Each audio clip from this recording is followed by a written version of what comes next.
मठाधीश और माफिया के बाद अखिलेश यादव ने साधु संतों के लिए एक बार फिर से विवादित टिप्पणी कर दी है। अखिलेश यादव ने एक बार फिर से योगी सरकार पर निशाना साधने के चक्कर में साधु संतों से पंगा ले लिया है और इस बार अखिलेश यादव ने एनकाउंटर में जाति ढूंढने के अलावा न सिर्फ संतों की भाषा पर सवाल खड़े किए बल्कि उन्होंने संतों के लिए धूर्त जैसे शब्दों का भी इस्तेमाल कर दिया। एक रिपोर्ट आपको दिखाते हैं।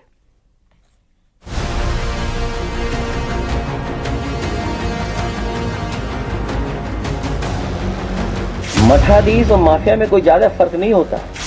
अखिलेश यादव लगातार अपने बयानों से उत्तर प्रदेश की सियासत में उबाल ला रहे हैं। मठाधीश और माफिया वाले बयान के बाद एक बार फिर उन्होंने संतों को लेकर एक ट्वीट किया है। अब इस बयान को लेकर तीखा विरोध भी देखने को मिल रहा है। बीजेपी की तरफ से अखिलेश यादव पर तीखा पलटवार किया गया है। बीजेपी की तरफ से पलटवार करते हुए कहा गया कि अखिलेश यादव ने संत सनातन को आहत करने का ठेका ले रखा है। अखिलेश यादव जी हिंदू धर्म को, सनातन को, साधु सन्यासियों को, रामायण को, भगवान राम को आहत करने का ठेका ले रखे हैं। अखिलेश जी कहते हैं साधु सन्यासी चिरंजीवी होते हैं, मठ और माफिया एक होता है। काशी में लोग अंतिम समय में जाते हैं और सुंदरकांड को अश्लीलता से जोड़ के कहते हैं। अपने सामने रामचरितमानस की पुस्तकें जलवाते हैं। क्या अखिलेश यादव जी दूसरे धर्म पे कभी टिप्पणी किए हैं? नहीं करेंगे। किसी की पहचान कपड़ों से नहीं होती, वेशभूषा से नहीं होती, उसके शब्दों से होती है। शब्दों से व्यक्ति का चरित्र समझ में आता है और जिस तरीके के शब्द माननीय योगी आदित्यनाथ जी संविधान की शपथ लेकर के, खुद को संत कह करके, खुद को मठाधीश कह करके जिस तरीके के शब्दों का प्रयोग कर रहे हैं, तो वो तो उसी बात को चरितार्थ कर रहे हैं जो बात माननीय अखिलेश यादव जी ने कही थी। बीजेपी ने अखिलेश यादव पर तीखा पलटवार किया है। बीजेपी का कहना है कि जातिवाद की राजनीति लोकतंत्र के माथे पर सबसे बड़ा कलंक है। दूसरों को अपशब्द कहने वाली समाजवादी पार्टी का चाल चरित्र चेहरा अब हर कोई पहचानता है। संगठित अपराध को संरक्षण देने वाले अखिलेश यादव आज अपशब्दों से घबरा रहे हैं, अपशब्दों को लेकर के टिप्पणी कर रहे हैं। सच बात यह है कि जितने अपशब्द और हल्ला बोल करने का काम समाजवादी पार्टी ने किया है, राजनीति में उतना दूषित वातावरण किसी और राजनीतिक दल ने नहीं बनाया। वहीं उत्तर प्रदेश सरकार में वक्फ बोर्ड के डायरेक्टर शफात हुसैन ने भी अखिलेश यादव पर निशाना साधा है। इसलिए करते हैं क्योंकि अखिलेश यादव समाजवादी पार्टी का सीधा उद्देश्य ये रहता था कि जब चुनाव होते तो बूथ कैप्चरिंग। अब माफिया जमीन के नीचे चले गए तो बूथ कैप्चरिंग वाला कोई बचा नहीं है, इसलिए उसका विरोध। इससे पहले सीएम योगी ने समाजवादी पार्टी पर निशाना साधा था। सीएम योगी ने कहा कि समाजवादी पार्टी माफिया के सामने नाक रगड़ती थी और आज ये संतों को माफिया कहते हैं। चाहे वो गाजीपुर का रहा हो, चाहे वो प्रयागराज का रहा हो, चाहे वो अम्बेडकर नगर के रहे हो, चाहे वो रामपुर के रहे हो, ये सब तो इनके चचा जान जैसे थे, चचा जान थे इनके सबके। माफियाओं के सामने नाक रगड़ने वाला व्यक्ति। योगी आदित्यनाथ ने हाल ही में समाजवादी पार्टी और अखिलेश यादव पर जमकर निशाना साधा था। उन्होंने कहा था कि साल 2017 से पहले यहां उत्तर प्रदेश में विकास का बैरियर था, यहां महापुरुषों का अपमान किया जाता था। वहीं अखिलेश यादव ने भी लगातार सोशल मीडिया प्लेटफॉर्म पर अपने पोस्ट से सियासी पारा हाई कर रखा है। न्यूज़ 18 के लिए ब्यूरो रिपोर्ट।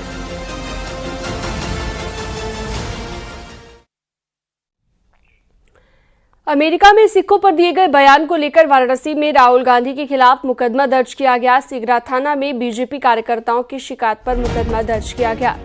बीजेपी कार्यकर्ताओं का कहना है कि राहुल गांधी ने विदेशी धरती से देश और सिखों का अपमान किया है।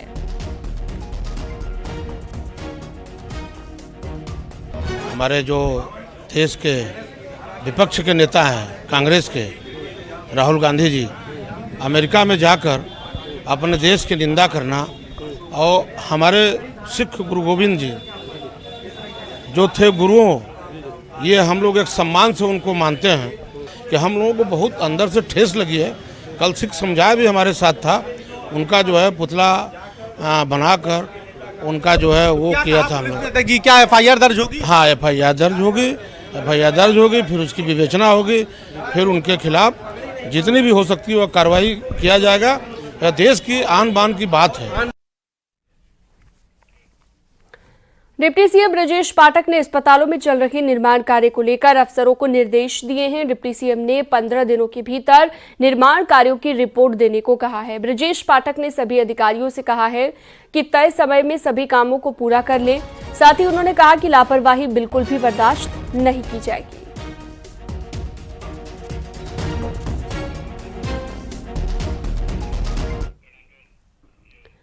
बरेली पुलिस ने हिंदू नाम से सोशल मीडिया पर फेक आईडी बनाकर हिंदू लड़कियों को ब्लैकमेल करने वाले 2 युवकों को गिरफ्तार कर लिया है। नौशाद और अमन नाम के 2 युवक इंस्टाग्राम पर हिंदू लड़कियों को अपना शिकार बनाया करते थे।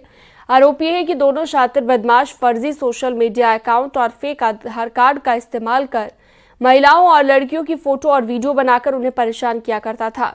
मोबाइल फोन में कई लड़कियों की न्यूड फोटो और वीडियो मिले हैं, अश्लील चैट भी मिले और पुलिस ने दोनों पर गंभीर धाराओं के तहत मामला दर्ज कर लिया है। पूरा मामला इज्जत नगर थाना क्षेत्र के कर्मचारी नगर का है। की गहनता से पूछताछ की गई तो नौशाद और अमान उनके नाम थे। नौशाद के पास से 5 आधार कार्ड बरामद हुए हैं जो कि हिंदू और मुस्लिम नामों से बनाए गए हैं। उसके फोन में 6 इंस्टाग्राम आईडीज मिली हैं जो कि हिंदू और मुस्लिम समुदाय के नामों से बना रखी हैं उसमें। अमान के पास से भी 3 आधार कार्ड मिले हैं जो कि दोनों समुदाय को से बिलोंग करते हैं और उसके फोन में भी काफी सारी आईडीज मिली हैं। दोनों के फोन में काफी सारा अश्लील और ऑब्जेक्शनेबल कंटेंट मिला है। गाजियाबाद में बदमाश का एनकाउंटर हुआ है। एनकाउंटर में एक बदमाश घायल हुआ और बदमाश और उसका साथी अब गिरफ्तार कर लिए गए हैं। लूट का मोबाइल, अवैध असलहा बरामद किया गया है। थाना खोड़ा क्षेत्र में ये मुठभेड़ हुई है।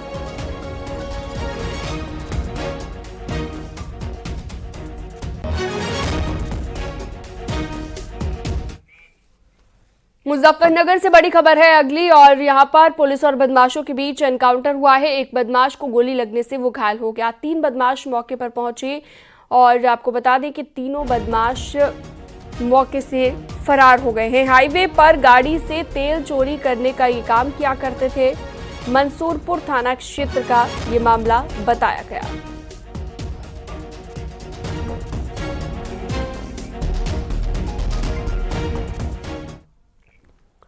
जौनपुर में 8वीं की छात्रा के साथ दुष्कर्म का मामला सामने आया। लड़की ने स्कूल के प्रिंसिपल पर दुष्कर्म करने का आरोप लगाया। छात्रा दिव्यांग है, जबकि पूरे मामले की शिकायत थाने से की गई तो पुलिस ने इसे गंभीरता से नहीं लिया। अब पीड़िता के परिजनों ने एसपी से न्याय की गुहार लगाई है। एसपी के निर्देश पर मामला दर्ज कर लिया गया है। पुलिस आगे की कार्रवाई में जुट गई है।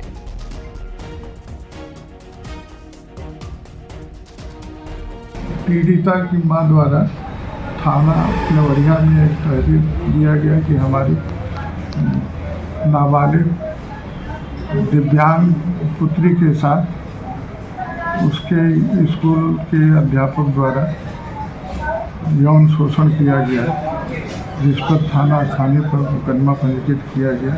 पीड़िता का मेडिकल कराया जा रहा है। अग्रिम वैधानिक कार्रवाई की जाएगी। लखनऊ में बीच सड़क पर एक गाड़ी में अचानक से आग लग गई और गाड़ी में सवार लोगों ने कूदकर अपनी जान बचाई है। फिलहाल आग लगने की वजह अभी तक साफ नहीं हो पाई है। सूचना मिलने के बाद पहुंची फायर ब्रिगेड की टीम, आग पर काबू पाया गया। पूरा मामला कैसरबाग के बीएन रोड का बताया गया।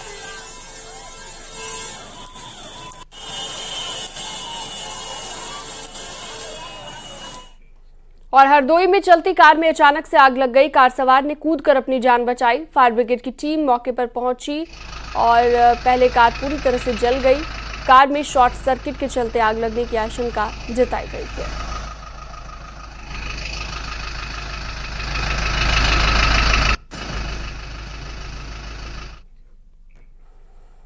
अगली खबर हरदोई से, जहां पर चलती कार में अचानक आग लगी। जैसा कि हमने आपको बताया, लखीमपुर खीरी की बात करें तो यहां पर घाघरा नदी में उफान के चलते गांव पूरे डूब चुके हैं। लोग अपना घर बार छोड़कर सुरक्षित जगहों पर किसी तरह अपनी जिंदगी गुजर बसर कर रहे हैं। लखीमपुर खीरी जिले के प्रभारी मंत्री नितिन अग्रवाल बाढ़ पीड़ितों से मिलने के लिए पहुंचे। जब प्रभारी मंत्री बाढ़ग्रस्त इलाके में पहुंचे तो इस दौरान भारी संख्या में महिलाएं मंत्री के पास पहुंची, अपनी समस्या को बताने लगी। महिलाओं ने मंत्री से कहा, साहब हमारा घर बचा लीजिए। दरअसल कटान के चलते कई घरों के नदी में समाने की नौबत आ गई है और यहां तक कि लोगों को काफी परेशानी हो रही है। महोबा में नौकरी का झांसा देकर महिला से दुष्कर्म की वारदात का आरोप लगा है। पीड़ित महिला ने पीडी महोबा में तैनात कर्मचारी महेंद्र कुमार पर घर में घुसकर कोल्ड ड्रिंक में नशीला पदार्थ मिलाकर दुष्कर्म करने का आरोप लगाया।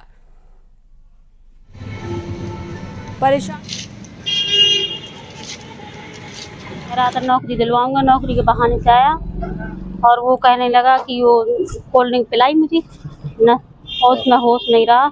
उसने मेरे साथ गलत किया। क्या गलत किया? रेप करा उसने, मतलब फिर मैंने उसको बोला कि ये क्या किया, तो कह रहा तुम अगर ज्यादा करोगी कहीं जाओगी तो मैं जान से मर जाऊंगा और तुम्हें फंसा दूंगा। हाँ, मैं मर जाऊंगा, फांसी लगा के मैं तुम्हें फंसा दूंगा।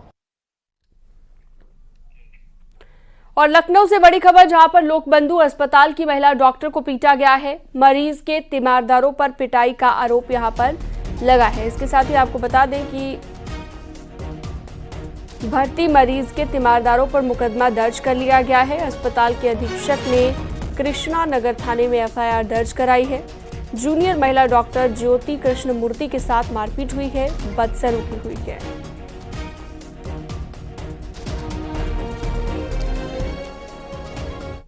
हरदोई में एक पुलिस कांस्टेबल का वीडियो लगातार वायरल हो रहा है। वीडियो में पुलिस कांस्टेबल महिला।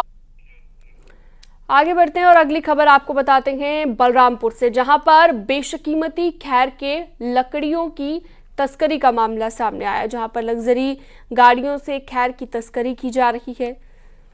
सुहेलवा जंगल से काटी गई खैर की लकड़ी को प्रशासन ने बरामद किया है।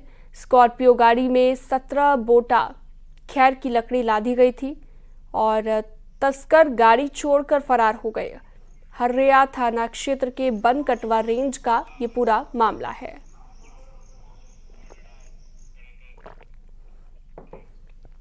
मिर्जापुर में किन्नर हत्या का पुलिस ने खुलासा किया है, जहां पर हत्या में शामिल 3 आरोपियों को पुलिस ने गिरफ्तार कर लिया है।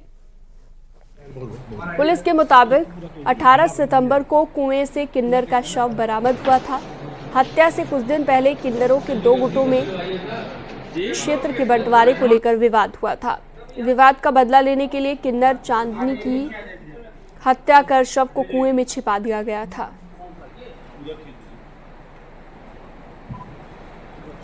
प्रकाश में आया कि इसका जो 2 लोग जो इसमें नामजद किए गए थे, उन लोगों ने उनके साथ मिलकर और लोगों ने इसका अपहरण करके इसको मार के कुएं में जो बनारस क्षेत्र में पड़ता है उसमें फेंक दिया।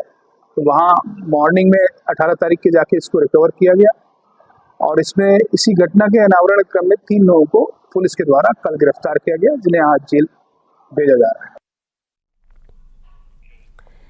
पीलीभीत में पुलिस ने 4 व्हीलर बुक कर ड्राइवर के साथ लूट करने वाले गिरोह का पर्दाफाश किया है। पुलिस के मुताबिक आरोपी पहले गाड़ी बुक करते थे, उसके बाद ड्राइवर के साथ मारपीट कर देते और उसे गाड़ी से फेंक देते थे। गाड़ी लेकर मौके से फरार हो जाते थे। 16 सितंबर को लोडर बुक कर आरोपियों ने वारदात को अंजाम दिया था।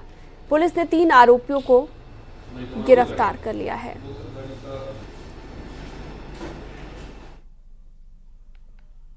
ये दोनों उस बोलेरो पिकअप और ड्राइवर के साथ माधो टांडा पहुंचे तो वो तीसरा जो अभियुक्त था उसने गाड़ी रुकवाकर तमंचा दिखाकर ड्राइवर को वहां उतार दिया तथा उसके हाथ पैर बांधकर उसे वहां छोड़कर बोलेरो पिकअप गाड़ी लेकर भाग गए थे। इन तीनों अभियुक्तों को गिरफ्तार करने के लिए श्रीमान पुलिस अधीक्षक महोदय के निर्देशन में 3 टीमों का गठन किया गया।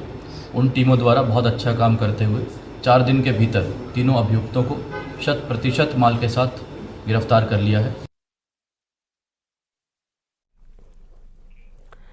कानपुर के पुरवा मीर इलाके में हुई हत्या के आरोपियों से पुलिस की मुठभेड़ और मुठभेड़ में आरोपी के पैर में गोली लगी है।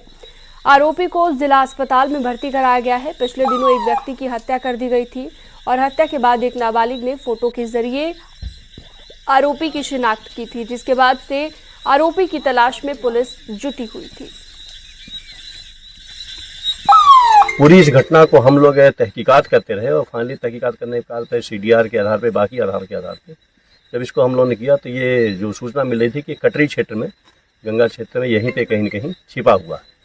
और फिर फाइनली हमारी टीम पूरी दिन भर लगी रही और पूरे क्षेत्र को उछाला है। और फाइनली जो रात में जब ये आ रहा था तो इसमें पुलिस को देखा, फिर फायर किया, फिर जवाबी फायरिंग में इसको गोली लगी है। इसको हॉस्पिटल में हम लोग भेजा गया।